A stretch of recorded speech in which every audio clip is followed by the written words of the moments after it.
이번 주에 진짜 이게 이슈였어요. 민주당 당대표 후보들 여론조사에서 이례적으로 그동안 사실 김민석 후보가 계속 앞섰는데 네. 정청래 후보가 1위를 기록한 여론조사가 2개나 나왔어요, 오늘까지. 네. 이거 어떻게 봐야 될지. 일단 KSOI 한국사회여론연구소 결과가 하나 있고 네. 오늘 또 미디어 토마토 네. 여론조사 결과도 있었습니다. 조사 기간은 같더라고요. 근데 이제 여러분들 다 보셔서 아시겠지만 미디어 토마토에서는 이제 민주당 지지층에서 1등이 정청래 후보인 거고 KSOI에서는 호남에서도 정청래 후보가 1등을 한 겁니다. 그래서 이제 두 조사 이제 공통점을 보면 대체적으로 민주당 지지층이랑 진보층에서 김민석 후보가 하락세가 나타나고요. 정청래는 상승합니다. 그건 이제 공통이에요. 그러니까 두 여론조사가 기간도 다르고 물론 네. 시기는 같지만 네. 기간이 다르지만 공통적으로 확인된 현상은 민주당 지지층 그리고 진보층에서 하락하고 있다라는 것은 보여진다. 진보층하고 민주당 지지층은 권리당원 투표 성향을 확인하는 데 있어서 굉장히 주요한 집단으로 여겨지는 두 집단이죠. 그리고 다만 이제 호남은 이제 미디어 토마토에서는 상승했는데요. KSOI에서는 하락했습니다. 이게 이제 기본적인 개요다. 그러니까 전반적으로 호남 빼고 민주당 진보층에서는 진보층 그리고 민주당 지지층에서는 두 여론조사 모두 조금 안 좋게 나왔다. 김민석 후보한테라고 보시면 될 것 같습니다. 그래서 이게 뭐 얘기들이 많았잖아요. 이게 얘기 나오고 나서 이제 KSOI가 뭐 정청래 대표 쪽과 가깝다라는 얘기들이 있었는데 뭐 제가 가까운 분이 거기에서 일하시는 건 맞잖아요. 가깝죠. 가까운 건 맞는데 그건 그거고 제가 그거를 가깝다고 해서 KSOI가 뭐 어떻게 했는지 제가 알 길은 없고 제가 알 수 있는 방법은 질문지가 어떻게 구성되는가 표본 구성에 이상은 없었는가 맘 따질 수밖에 없는데 두 가지 모두를 봤을 때는 이상은 없습니다. 이상은 없어요. 네. 그것만으로 따졌을 때 이상은 네. 없어요. 그리고 미디어 토마토는 아직 여론조사의 상세 결과가 그 중앙선관위 여론조사 심의위원회에 아직 등록돼 있지 않은 상태입니다. 기사로만 있어요. 그래서 정보값은 좀 부족하지만 대체적으로 봤을 때 큰 무리는 없다. 현재까지는. 그걸 보긴 봐야 됩니다. 그래서 두 여론조사를 결과는 이례적이나 조사 자체가 찾아봤을 때 큰 어떤 이상을 못 느끼고 있다. 못 느끼겠다라는 판단을 내렸습니다. 저는. 이게 2주 전에 이제 KSOI 조사 결과 7월 6일 날 발표된 게 있었는데 당시에 호남만 놓고 보면 이제 김민석 후보가 23.8% 포인트가 하락을 한 거예요. 네. 이번 결과를 보면 그때보다 민주당 지지층에서는 13.3% 포인트, 진보층에서도 10.9% 포인트 떨어졌는데 이게 이유를 어쨌든 우리가 이거를 좀 제가 봐야 되잖아요. 그러니까 얼마나 이번 여론조사가 평균과 그간 흐름과 굉장히 달랐는지는 보여드릴게요. 저도 네. 이게 너무 달라서 그렇죠. 사실 처음에는 네. 믿기가 너무 어려웠어요. 근데 튀는 거는 이유가 있어요. 근데 보시면은 이게 지금까지 나온 여론조사의 총 합입니다. 보이세요? 여러분 다크 모드 해달라 그래가지고 약간 다크 모드로 했거든요. 이건 이제 전체고 아까 얘기했듯이 민주당 지지층을 봅시다. 민주당 지지층을 보면요. 이게 모름 없음을 제외하고 본다면 여기 보시면 요 노란색 동그라미로 된 거 있죠. 보이세요? 노란색 동그라미로 된 게 KSOI예요. 여기는 한번 진행한 적이 있었어요. 그리고 여기 요 회색으로 체크된 게 미디어 토마토 여론조사인데요. 요게 굵은 선 파란색 보이시죠? 차라리 이거를 송영길 걸 빼고 봅시다. 송영길 흐름이 거의 일관돼서 이거 보시면은 요게 7일 평균선이에요. 7일 이동 평균선이라고 그간의 어떤 흐름들, 7일간의 흐름들을 보여주는 거거든요. 그걸 보면 이제 쭉 상승해 오다가 이제 보합 국면에 접어들고 약간의 출렁임은 있었지만 계속 요 정도 유지, 그러니까 김민석이 높은 상황을 유지하고 있었다고 볼 수 있는 거죠. 근데 최근에 요것과 요 격차, 그러니까 요 굵은 선과 이 격차를 보시면 아시겠지만 정청래 대표 걸 빼고 보더라도 이렇게 보면 좀 확연히 보이지 않나요? 이게 굉장히 좀 그간의 평균 흐름과 봤을 때 맞아요. 김민석이 최소한 보면은 어느 정도 50 정도가 이제 김민석의 민주당 지지층 한정으로 봤을 때 요 정도 받아야지 이제 그간 흐름이었는데 미디어 토마토 같은 경우에 41이 나왔기 때문에 굉장히 그간의 흐름과는 굉장히 다른 여론조사였고 이것도 마찬가지입니다. KSY도 중간 흐름과 굉장히 벗어난 여론조사였어요. 물론 이제 이렇게 위로 벗어나는 것들도 있습니다. 다만 요거는 아래로 벗어난 여론조사였다라고 볼 수 있을 것 같고 이런 게 호남도 비슷해요. 아까 얘기했죠. 호남도 보시면 이거 같은 경우에 엄청 지금 이탈해 있잖아요. 이격도가 엄청 크잖아요. 그리고 정청래 대표도 2선과 2선에 굉장히 그 차별적이 크잖아요. 그러니까 호남에서 원래는 정청래 대표가 상승세를 유지하고 있었는데 김민석 후보가 상승세를 유지하고 있었는데 호남 결과를 비춰봐서도 좀 굉장히 생소한 결과죠. 그래서 이분들 이런 여론조사 기간 그간 진행했던 게 있어요. 여기서 과거에 직전에 요거를 한번 보시면은 이렇게 되는 겁니다. 그러니까 KSOY예요. KSOY인데 요건 언제 조사했냐? 7월 6일. 그리고 요건 7월 20일입니다. 그러니까 2주 전 조사 결과와 현재 여론조사 결과예요. KSY. 근데 저거 표본이 많지가 않더라고. 표본을 보면은 민주당 지지층으로 한정했을 때 430 정도 됩니다. 400명이나 돼요? 430이야. 그러니까 민주당 진보층이 꽤 많이 들어가. 어떻게 전께는 저 모양이 어떠냐? 이렇게 붙을 수가 있지? 전에도 451이었어요. 근데 이게 이렇게 갈렸다. 그리고 진보층으로 보면요. 완전 X 돼버려요. 이건 역전이 돼버렸다. 진보층에서. 그리고 호남도 이렇게 돼버립니다. 근데 역전이 됐다고 보기보다는 이제 오차 범위 내에 있다 계속 그렇게 봐야 될 것 같아요. 오차 범위를 왜냐면은 표본수가 표본수가 줄어들면요 오차 범위가 확 넓어져요. 아 그래요? 네. 근데 그렇긴 한데 여기 오차 범위는 표본 따라가는 거라 가지고. 근데 격차가 몇 퍼센트 차이? 15% 두 포인트 자릿수. 차이요. 그러면은 몇 명인데요? 500명.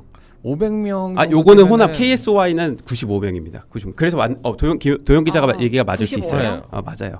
네. 그래서 이거는 그냥 참고하시라고. 왜냐면은 아까 얘기했듯이 이건 KSY의 얘기고 전체적으로 쪼개 보면 이게 이탈해 있다니까요. 네, 전체적인 흐름상. 물론 이것들도 샘플이 굉장히 작아요. 다 100단위예요.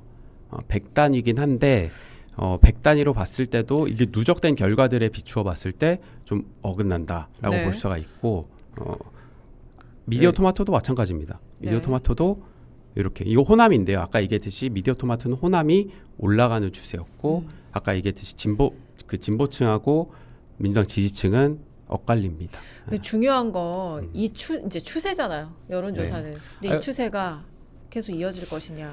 현재 결과로 봤을 때 이게 민주당 지지층이잖아요. 이걸 보시면 돼요. 이게 7일 이동 평균선이거든요.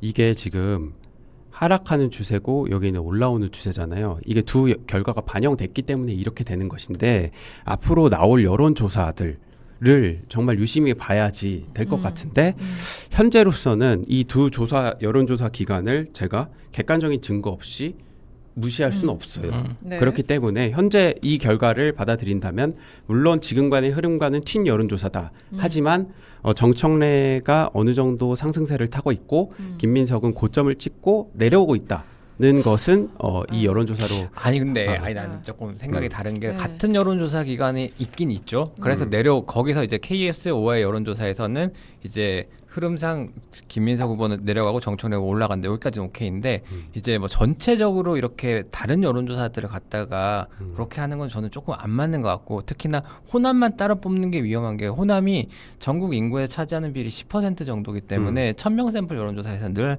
한 100명에서 90명에서 그쵸. 100명 사이만 들어가요. 그러면은 이 경우에는 그 오차 범위가 굉장히 커지기 때문에 약간 좀 뭐 조심해서 바라볼 필요 있다라는 생각은 들어요. 저는. 내가 그 얘긴데. 네. 내일 갤럽 조사 발표되는 금요일 아닙니까? 근데 뭐 갤럽에서 네. 이번 주에도 했을지 모르겠네요. 네. 했을 수도 있고 안 했을 네. 수도 있어서 갤럽이 만약에- 그간 했던 거 한번 네. 볼까요? 갤럽이 하나밖에 없네요. 갤럽은. 내일 만약에 발표가 되면 갤럽도 한번 그 결과를 유의해서 봐야 될 것 같아요. 그럼 앞으로 이제 예비 경선 끝났으니까 전당대회까지 네, 다만- 남은 변수는 네. 다만 제가 이걸 하면서 좀 특이점을 하나 발견한 게 있거든요. 특이점이 뭐냐면 그 모름 응답이 많으면 음. 그 김민석 후보가 안 나오더라고요. 이거 한번 잡아주시겠어요? 이게 민주당 그냥 지지층인데요. 이게 모름 응답이 높을 때 김민석 후보의 지지율이 안 나와요. 이거 보십시오. 여기 할 때 안 나오죠. 이거 할 때 안 나옵니다. 이거 할 때도 안 나왔고요. 그래서 이걸 비추어 보면 뭐냐? 그러니까 국민의힘 민주당 지지층 한정에서 모름이 높을 때 김민석 지지율이 안 나온다. 이것은 정청래 투표층인 고정층이 있고 김민석은 투표 고정층이 굉장히 적다라는 아. 사실이 여기서도 어느 정도 아. 성향이 드러난다. 고 볼 수 있을 것 같습니다. 그러니까 그리고- 열성 지지층의 두께 차이 네, 로 짐작이 좀 되네요. 이 부분도 이제 김민석 후보 캠프에서 좀 고려를 해서 전략을 짤 필요가 있지 않을까. 네. 하지만 어쨌든 이 여론조사가 아직 이 추세가 굳어진 것은 저는 아니다. 추세를 아까 얘기한 네. 거고 현재로서는 김민석이 1강인 거고 네. 정청래가 1중인 거고 송영길이 1약인 것은 네. 맞습니다. 1강 1중 1약은 맞는데 네. 그리고 여기다가 사실 이게 최종 결과가 아니잖아요. 네. 2순위 투표가 있으니까 2순위 투표를 더해버렸을 때는 아직까지 그 완전한 우위를 점하고 있죠. 김민석이. 근데 이제 다만 최근에 추세 흐름이 이 두 여론조사를 통해서 네. 약간의 변화가 생기고 있다는 점은 인지해도 되겠다라는 생각인 거죠. 스터디 머신님이요. 쩔레파 신나서 밴드웨건 효과 노릴 텐데 힘 빠지는 말 낙담이 최악의 대응입니다. 화이팅 화이팅. 윤희3377님이 오늘 유튜브 댓글에서 투표 링크 오늘 오후까지도 투표 링크 못 받았다는 권리당원들 댓글들 봤어요. 지혜원님이 8명 중 최고위 상위 5위까지 누구라고 세 분은 생각하세요? 저는 잘 모르겠는데 어떻게 보세요? 뭐요? 5명 순위 어떻게 된다고 보세요? 8명 중에 지금은 모르겠고 네. 차차. 이거 네. 잘못 말하면 안 되기 때문에 네. 해피님이 토마토 여저 응답률 1.2% 이거 의미 있어요? 뭐 둘 다 ARS긴 하죠. 네. 응답률 몇 프로? 1.2%. 응답률도 사실 그 다 있어요. 제 그 자료에 보시면은 그 요새 그렇게 안 높더라고요. 전체적으로 네. 봤을 ARS 때. 맞아요. 원래 원래 이게 다 그냥 ARS 죠. 끊어버리는 경우가 많기 빠졌을 때문에. 때. 지금 이러고 있습니다. 그러니까 이게 응답률 그 추세선이거든요. 이거 다 빼고 보시면은 근데 뭐 큰 흐름에 변화가 있지는 않습니다. 네. 이 정도예요. 그리고 명랑한 세상님이 서미화, 김용, 박선원, 미용원 미용원? 가자 악행을 이발하자라고 달아주셨고요.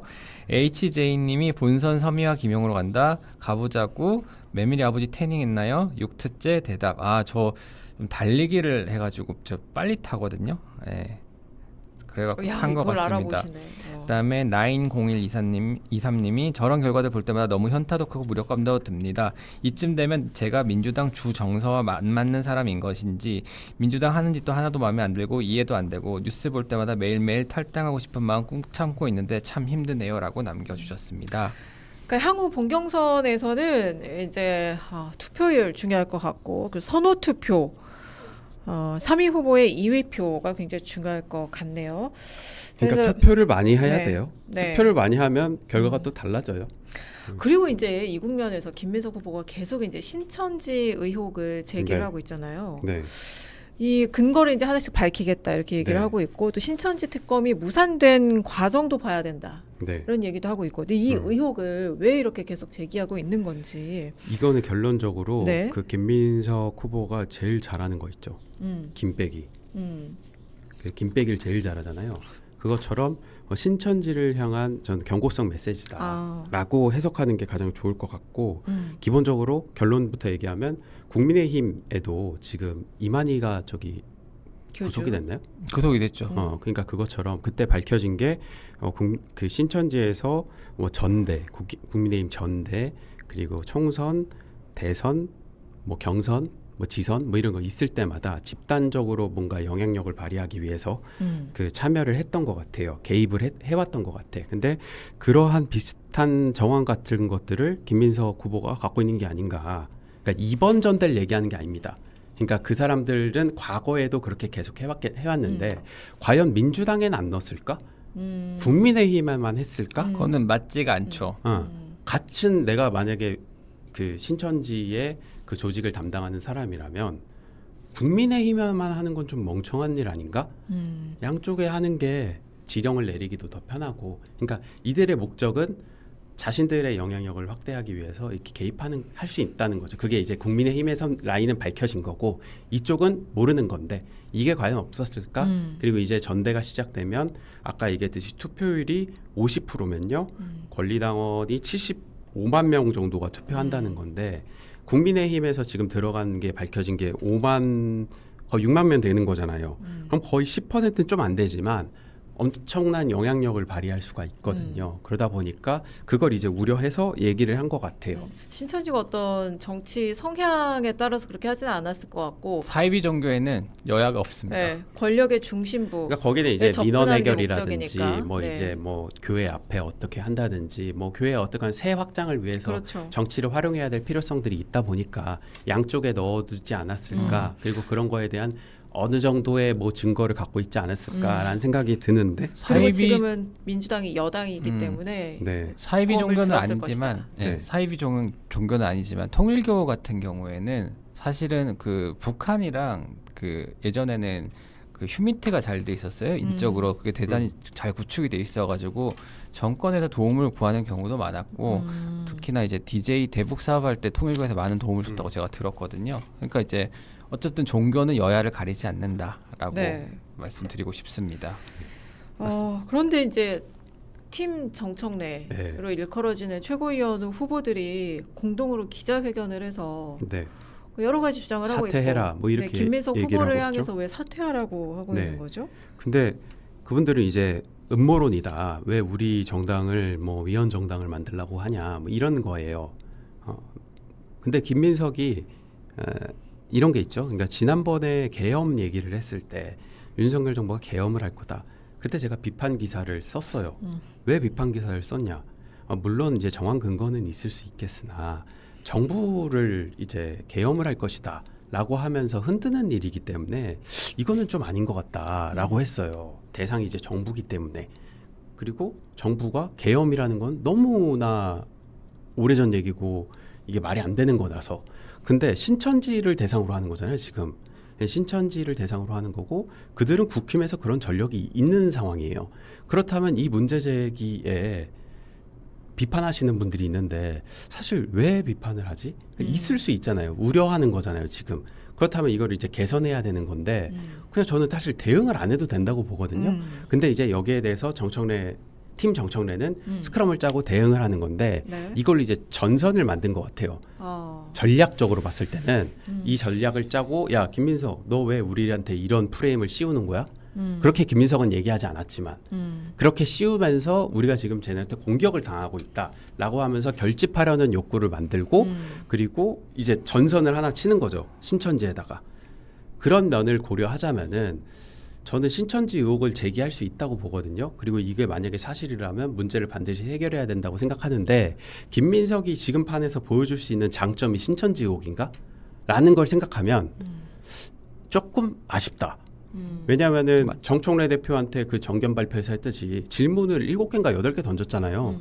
그거 하루씩 돌아가면서 해도 난 할 게 13개. 많을 것 같은데. 13개. 네, 근데 신천지 의혹이라는 거를 하면은 이게 할 수 있는 의혹이지만 정청래 대표가 이걸 지금 이용하고 있잖아요. 그런 상황에서는 좀 정청래 대표한테 어떤 그 먹잇감을 준 것 같은 느낌이 들어요. 그래서 이거는 이제 빨리 끊어내고 다음 턴으로 넘어가서 원래 하던 거 잘하는 거 있잖아요. 그 정치 개혁하고 또 그 청년 개혁 그 발표하고 하는 것들 그런 것으로 다시 또 프레임을 옮겨가는 게 낫지 않나. 그래서 오늘 김민석 총리도 이 컷오프 결과가 발표되면 이걸 좀 정리를 하겠다라고 얘기했으니까 이 국면은 이제 넘어갈 것 같습니다. 김재현 기자 발언이 정론이죠. 정론인데 그 계엄의 그 과거가 있어가지고 쉽게 말하기가 좀 힘들더라고요, 저는. 근데 기자들도 좀 편차가 있어요.